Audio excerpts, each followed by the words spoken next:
Selamat datang di Petualangan Pintar bersama Ara dan Ari.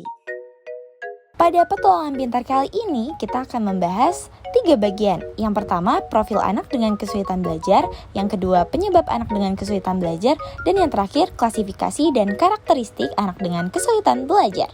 Mari mengenal profil anak dengan kesulitan belajar. Sebenarnya siapa sih anak dengan kesulitan belajar itu? Anak yang tidak pintar? Atau anak yang memiliki hambatan? Atau anak yang kesulitan saat pembelajaran? Atau mungkin memang dia tidak mengerti kali ya? Kita cari tahu selengkapnya. Yuk! Pembelajaran di sekolah melibatkan berbagai tantangan, termasuk menyesuaikan teknik, metode, dan media pembelajaran sesuai dengan kebutuhan setiap siswa. Meskipun beberapa siswa dapat belajar dengan lancar dan baik, tetapi banyak juga loh yang menghadapi kesulitan atau hambatan pembelajaran yang biasa kita sebut dengan kesulitan belajar. Menurut Mariani tahun 2018, kesulitan belajar atau dalam bahasa Inggris disebut dengan learning disability atau learning difficulty merupakan suatu keadaan yang membuat individu merasa kesulitan dalam melakukan kegiatan belajar. Banyak hal yang membuat seorang individu mengalami kesulitan dalam belajar. Kesulitan belajar tidak semata-mata berhubungan dengan tingkat intelijensi dari individu saja loh, melainkan individu tersebut mengalami kesulitan dalam menguasai keterampilan belajar dan menyelesaikan tugas-tugas yang diberikan. Hal ini diungkapkan oleh Jamaris di dalam bukunya yang berjudul Perspektif, Asesmen, dan Penanggulangannya. Jika kesulitan belajar tidak ditangani dengan baik dan tepat, bisa menyebabkan masalah emosional yang berdampak negatif pada kualitas hidup di masa depan loh. Mereka mungkin merasa frustasi, kurang percaya diri, dan juga kehilangan minat dalam belajar. Ini bisa mengarah pada penurunan prestasi akademik, konflik dalam hubungan sosial, dan bahkan masalah emosional seperti kecemasan atau depresi. Tanpa dukungan yang memadai, anak-anak ini mungkin merasa terisolasi dan kesulitan menyesuaikan diri dengan lingkungan sekolah dan kehidupan mereka sehari-hari. Oleh karena itu, penting nih untuk mengidentifikasi dan menangani kesulitan belajar sejak dini untuk membantu anak-anak mengatasi tantangan mereka. Lalu, apa ya penyebab anak dengan kesulitan belajar itu? Yuk kita cari tahu. Faktor penyebab internalnya terbagi menjadi 2. Yang pertama, faktor fisiologis, yaitu kondisi fisik yang pada umumnya berpengaruh terhadap pembelajaran. Anak dalam keadaan sehat dan juga bugar akan berbeda loh dengan anak yang kelelahan, anak yang kekurangan gizi. Karena ternyata kemampuan belajarnya akan berada di bawah anak-anak yang tidak kekurangan gizi. Kenapa bisa begitu? Karena mereka cepat lelah, mudah mengantuk, dan juga tidak mudah menerima pembelajaran. Berikutnya adalah faktor psikologi. Faktor ini dapat menjadi penyebab anak mengalami kesulitan belajar loh, karena psikologi memainkan peran penting dalam proses pembelajaran dan juga pemahaman anak. Faktor psikologi seperti motivasi, emosi, percaya diri, penyesuaian sosial, dan kecerdasan emosional mempengaruhi kemampuan belajar anak. Kurangnya motivasi diri, stres, rendahnya percaya diri, masalah sosial, dan kekurangan kecerdasan emosional dapat menyebabkan kesulitan belajar karena pengaruhnya terhadap sikap dan kesiapan mental anak dalam menghadapi pembelajaran. Selanjutnya ada faktor penyebab eksternal. Yang pertama, faktor keluarga. Faktor eksternal keluarga dapat mempengaruhi kesulitan belajar anak karena keluarga memiliki peran kunci dalam menciptakan lingkungan belajar dan perkembangan anak. Dukungan, lingkungan belajar, model peran, komunikasi, dan kesejahteraan keluarga dapat mempengaruhi motivasi, fokus, dan kesiapan mental anak dalam belajar.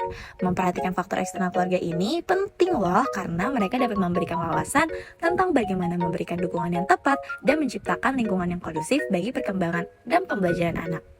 Kemudian ada faktor lingkungan sekolah seperti kualitas pengajaran, ukuran kelas, sumber daya dukungan tambahan, dan iklim sekolah dapat mempengaruhi kemampuan belajar anak loh. Kurangnya pengajaran yang efektif, kelas yang besar, sumber daya terbatas, kurangnya dukungan tambahan, dan iklim sekolah yang tidak kondusif dapat menyulitkan anak untuk belajar dengan baik. Sehingga penting sekali nih menciptakan lingkungan yang mendukung dan kondusif untuk di sekolah. Terakhir, ada faktor lingkungan tempat tinggal. Akses terbatas, sumber daya pendidikan yang sulit, kualitas sekolah yang berbeda, gangguan lingkungan, kesejahteraan psikososial ternyata dapat menjadi penyebab hambatan kesulitan belajar pada anak loh. Sehingga kita wajib memahami faktor lingkungan tempat tinggal dan merancang intervensi yang tepat untuk mendukung perkembangan akademik mereka. Selanjutnya kita memasuki bagian ketiga. Mari kita ketahui klasifikasi dan juga karakteristik anak dengan kesulitan belajar. Terdapat 3 klasifikasi akademik anak dengan kesulitan belajar. Yang pertama, kesulitan membaca atau disleksia. Disleksia adalah gangguan pembelajaran yang mempengaruhi kemampuan seseorang dalam membaca, mengeja, dan memahami kata-kata. Ini adalah kondisi neurologis yang umum dan seringkali bersifat kronis. Orang dengan disleksia mungkin memiliki kesulitan dalam mengidentifikasi dan menghubungkan suara huruf dengan simbol tulisan yang dapat menyulitkan proses membaca dengan lancar. Klasifikasi selanjutnya yaitu kesulitan menulis atau yang biasa disebut disgrafia. Disgrafia adalah gangguan dalam kemampuan seseorang untuk menulis dengan baik dan rapi. Ini termasuk kesulitan dalam menghasilkan tulisan yang dapat dibaca, kesulitan dalam mengeja kata-kata, serta masalah dalam mengatur dan mengkoordinasikan gerakan tangan dan jari saat menulis. Orang dengan disgrafia mungkin memiliki tulisan yang tidak teratur, sulit untuk mengikuti aturan tata bahasa dalam penulisan, dan kesulitan dalam menulis dengan cepat dan juga efisien. Klasifikasi akademik yang ketiga adalah kesulitan dalam berhitung atau matematika, yang biasa disebut dengan diskalkulia. Diskalkulia adalah gangguan pembelajaran yang dapat mempengaruhi kemampuan seseorang dalam memahami dan menggunakan angka dan melakukan operasi matematika. Ini adalah kondisi neurologis yang menyebabkan kesulitan dalam memahami konsep matematika, mengingat fakta-fakta matematika, dan menerapkan prosedur matematika dalam konteks kehidupan sehari-hari.